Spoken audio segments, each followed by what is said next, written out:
Have you ever heard of a battle that completely changed the course of history?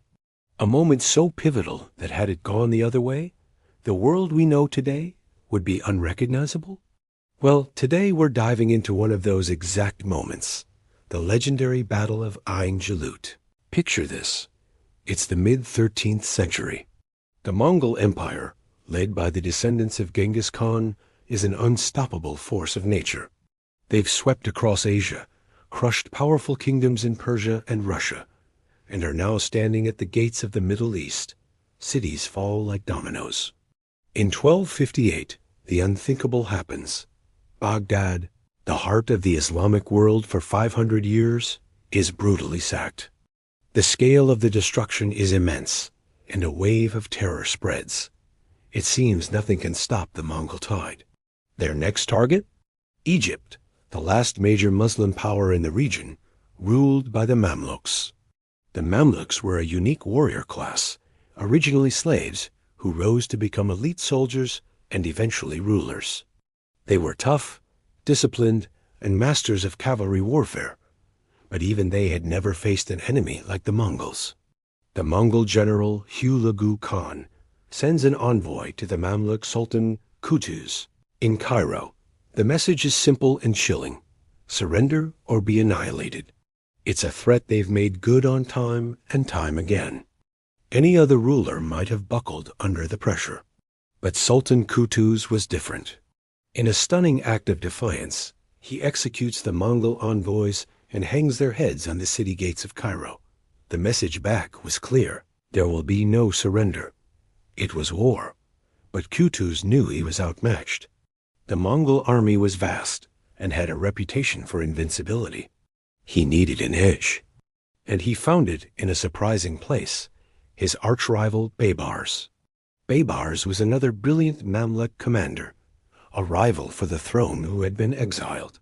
Qutuz, understanding the gravity of the situation, puts aside their personal feud. He invites Baybars back, telling him, "Let's save Islam first, and then we can settle our own scores." Baybars agrees, and the two unite their forces. As the Mamluks march out of Egypt, they get a stroke of luck. News arrives that the great Khan, Mongke, has died back in Mongolia. Hulagu Khan, the Mongol commander, has to take the bulk of his army back east to attend the succession council.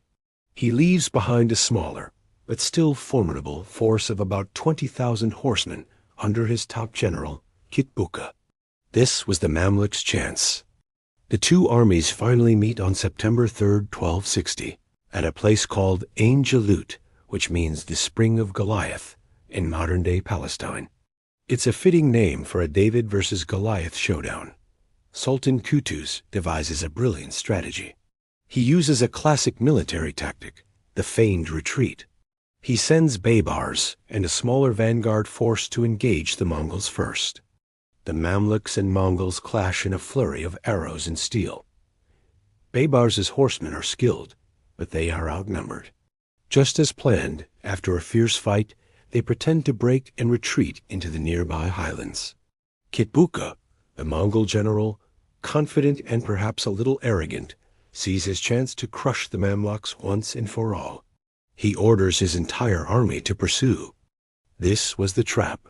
As the Mongols chase Baybars' force into a valley, the rest of the Mamluk army, hidden on the wooded slopes, springs from their ambush. The Mongols are suddenly surrounded, caught with nowhere to run. The valley turns into a cauldron of chaos. The battle rages for hours, incredibly intense. At one point, the Mongol charge is so ferocious that the Mamluk left flank begins to crumble. Seeing his army on the verge of breaking, Sultan Qutuz throws his own helmet to the ground so his men can see his face. He charges into the thick of the fighting, rallying his troops with a powerful war cry, "O Islam!" His personal bravery inspires his soldiers. They reform their lines and push back with renewed fury. The tide turns. The Mongols, encircled and exhausted, are finally broken. Their general, Qutuz, refuses to retreat and fights to the death. By the end of the day, the seemingly invincible Mongol army is decisively defeated. The impact of this single battle was enormous. It marked the first time a Mongol army had ever been permanently halted in its westward expansion. The myth of their invincibility was shattered. The Mamluks saved Egypt and arguably North Africa, and even parts of Europe from Mongol conquest. They went on to recapture Syria and solidify their empire, which would last for nearly 3 centuries. Ain Jalut wasn't just a military victory. It was a psychological one. It proved that the Mongols could be beaten, shifting the entire balance of power in the world at that time. It's a timeless story of courage, strategy, and what can happen when rivals unite against a common threat. Thanks for watching. If you found this piece of history as fascinating as I do, make sure to hit that like button and subscribe for more epic stories from the past. See you next time. One evening, as the sun dipped below the horizon on a crisp September day, Qutuz stood atop a small hill overlooking the valley that led north.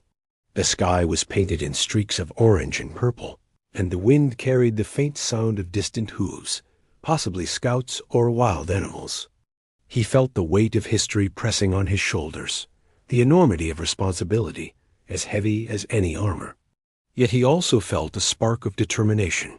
"We may be small," he whispered to himself, "but our spirit cannot be measured by numbers alone." Baybars joined him, placing a steady hand on his friend's shoulder. "Tomorrow, we begin the work that will make history," he said quietly.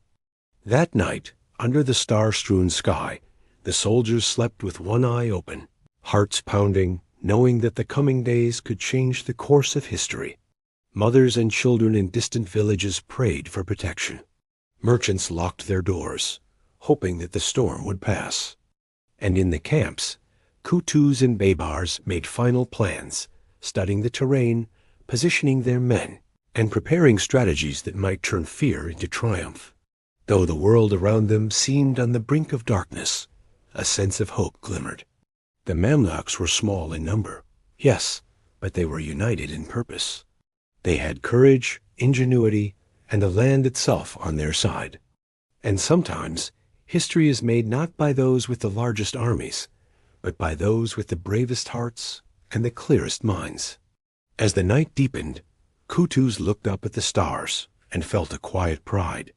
They were about to face the greatest challenge of their lives, but he knew something that few others did. Sometimes, the smallest light can shine the brightest in the darkest times. And that light, that spark of courage, would soon change the course of history forever. The Mongols were unstoppable, until one bold plan turned the tide of history in a single day. The morning of September 3rd, 1260, dawned crisp and clear over the rolling hills of Galilee. The air smelled of dry grass and desert dust, and the sun spilled gold over the valley where the Mamluk army had quietly taken position. Over 20,000 men, armed with courage, determination, and the sharp edge of strategy, waited in silence. Birds flitted nervously through the olive trees, as if sensing that something monumental was about to unfold. Far ahead, the dust from thousands of Mongol horses rose like a storm cloud on the horizon. Hulag's army, over 120,000 strong, moved with the confidence of invincibility. The ground vibrated under their hooves, and their distant war horns sent a low, steady hum across the valley. Even the wind seemed to carry their power. Many of Qutuz's soldiers felt a shiver run down their spines. They were outnumbered 6-1, facing an enemy that had never known defeat. Yet in the midst of fear, determination shone brightly in their eyes. Qutuz and Baybars walked along the lines, speaking quietly to their men. "Remember," Qutuz said, "strength alone does not win battles. We fight smart. We fight together. Today, we protect not just our homes, but our future." Soldiers nodded, gripping their weapons, feeling the weight of history pressing on them. Baybars added, "Watch the terrain. The valley is our ally. Let them come, and they will fall into the trap we've prepared." The plan was simple in words, but daring in action. The Mamluks had dug hidden ditches and positioned cavalry on the hillsides, out of sight. Their strategy relied on luring the Mongols into the narrow valley, where their numbers would be less overwhelming. Scouts reported every Mongol movement, and signals were agreed upon for the precise moment to strike.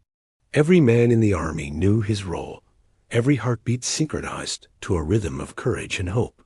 As the Mongols entered the valley, the Mamluks held their ground. The enemy expected an easy march, but instead they were met with silence, an eerie calm that masked the careful preparation around them. Qutuz watched, holding his breath, feeling both fear and excitement at the same time. His chest tightened as he saw the Mongol lines stretching across the valley floor, their banners snapping in the morning breeze, their horses pawing at the ground impatiently. Then came the signal. Baybars raised his sword high, and the hidden cavalry surged down from the hillsides, crashing into the Mongol flanks. The noise was sudden and overwhelming, the thundering of hooves, the clash of weapons, and the surprised shouts of an army that had never been caught off guard. Dust and sunlight mixed, creating a haze that made the valley seem like a living, breathing battlefield. Soldiers felt adrenaline spike, hearts hammering. As the reality of the moment hit, this was the chance they had trained for, and the outcome rested on their courage and skill. The Mongols tried to adapt, but the terrain worked against them. The narrow valley prevented their massive numbers from being effective, and the Mamluk archers rained arrows from hidden positions. The sound of twanging strings filled the air, mingling with the distant calls of commanders and the rumble of the valley floor beneath so many horses. For the first time in decades, the Mongols faced an army that moved as one, confident and coordinated. Qutuz rode along the front lines, shouting encouragement and rallying his men. He could see fear in their eyes, but also determination. "We are not just defending ourselves," he called. "We are defending our homes, our families, and our future." The words carried over the valley, reaching ears and hearts, reminding everyone why they fought. Hours passed in tense, exhausting effort. Every soldier had to push past fatigue, fear, and doubt. Sweat ran down faces, dust coated every surface, and muscles ached, yet the Mamluks pressed on. Baybars, riding between groups, coordinated maneuvers, signaling reinforcements to move at just the right moments. The Mongols, taken off guard, began to falter. The momentum of Qutuz's plan was unstoppable. The wind blew warm and dry across the Galilee plains, carrying the scent of earth, grass, and the faint smoke of campfires. It was early September, 1260, and the air was thick with anticipation. After days of careful planning, Sultan Qutuz and General Baybars knew that the moment of truth had arrived. The valley ahead was quiet, almost eerily still, but every rustle of leaves and whisper of wind reminded them of the storm that was approaching. The Mamluk army, just 20,000 strong, was scattered across the hillsides and ridges, hidden from view. Soldiers tightened the straps on their armor, checked their bows and spears, and shared quiet words of encouragement with one another. Though small in number, their hearts were fierce. Among them were veterans who had trained for years, and young recruits who had never faced such danger. Each one carried the weight of hope, fear, and responsibility, knowing that their homeland, their families, and their way of life rested on the outcome of this day. Hulag's Mongol army was approaching fast, their numbers 6 times greater than the Mamluks. The dust cloud rising in the distance was a living warning, a sign of power and force unlike anything the world had ever seen. Horses' hooves pounded the earth, sending vibrations through the ground that even the most experienced soldiers could feel in their bones. Yet as the Mongols drew closer, Qutuz and Baybars reminded themselves and their men, this was not just a battle of strength, but a battle of intelligence, courage, and unity. The soldiers held their positions silently, their eyes scanning the horizon, waiting for the right moment. Every heartbeat felt louder than the last, every breath carrying tension and anticipation. Soldiers whispered to one another, sharing nervous smiles and quiet reassurances. Some thought of home, of mothers and fathers, of sisters and brothers. Others thought of the small villages they had grown up in, the markets, the festivals, the laughter of children. These thoughts grounded them, reminding them why they were there, ready to face what seemed impossible. In the heart of a narrow valley, history held its breath. The Mongol Empire, an unstoppable force that had conquered vast swaths of Asia and Europe, was advancing. Their reputation preceded them. Cities fell, armies crumbled. Now they set their sights on Egypt, the last bastion of Islamic power in the region. Facing this legendary army was a force of Mamluks, slave soldiers who had risen to become a military elite. Their leaders, Sultan Qutuz and the brilliant general Baybars, knew that a direct confrontation on an open plain would be suicide. They needed a different plan, one that relied on cunning, courage, and the very land itself.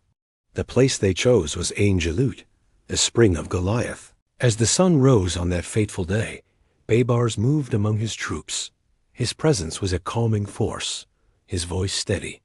"Remember, the valley is our friend," he told them. "They may have numbers, but the land favors us. Stay calm, stay focused, and trust each other." Alongside him, Qutuz scanned the terrain, the weight of his people's future on his shoulders. The plan was simple, yet audacious. Lure the Mongols into the narrow pass, and then spring the trap. The Mongol vanguard, confident and proud, rode into the valley. They saw only a small Mamluk force, a seemingly easy target, but this was the bait. As they pushed deeper, the hidden Mamluk cavalry waited in silent anticipation on the surrounding hillsides. The air was electric, with a mix of fear and hope. Then the signal came. Baybars raised his sword, and a wave of horsemen crashed down from the hills. The thunder of hooves and the roar of soldiers echoed through the valley as a storm of dust and steel was unleashed. The Mongols, caught completely by surprise, struggled to form their lines. Their strength was in open-field cavalry charges, but here, in the constricted space, they were trapped. Mamluk arrows rained down from hidden positions, finding their marks with deadly precision. The Mamluks fought with a coordination that stunned their opponents. Each soldier knew his role, moving as one cohesive unit, their courage fueled by the fight for their homes and families. Qutuz rode through the heart of the battle, his voice a clarion call over the din. "Hold your ground, push forward. We fight for the future." His words ignited the spirits of his men, turning fear into ferocious determination. Hours passed under the relentless sun. Sweat, blood, and dust became a mask on every soldier's face.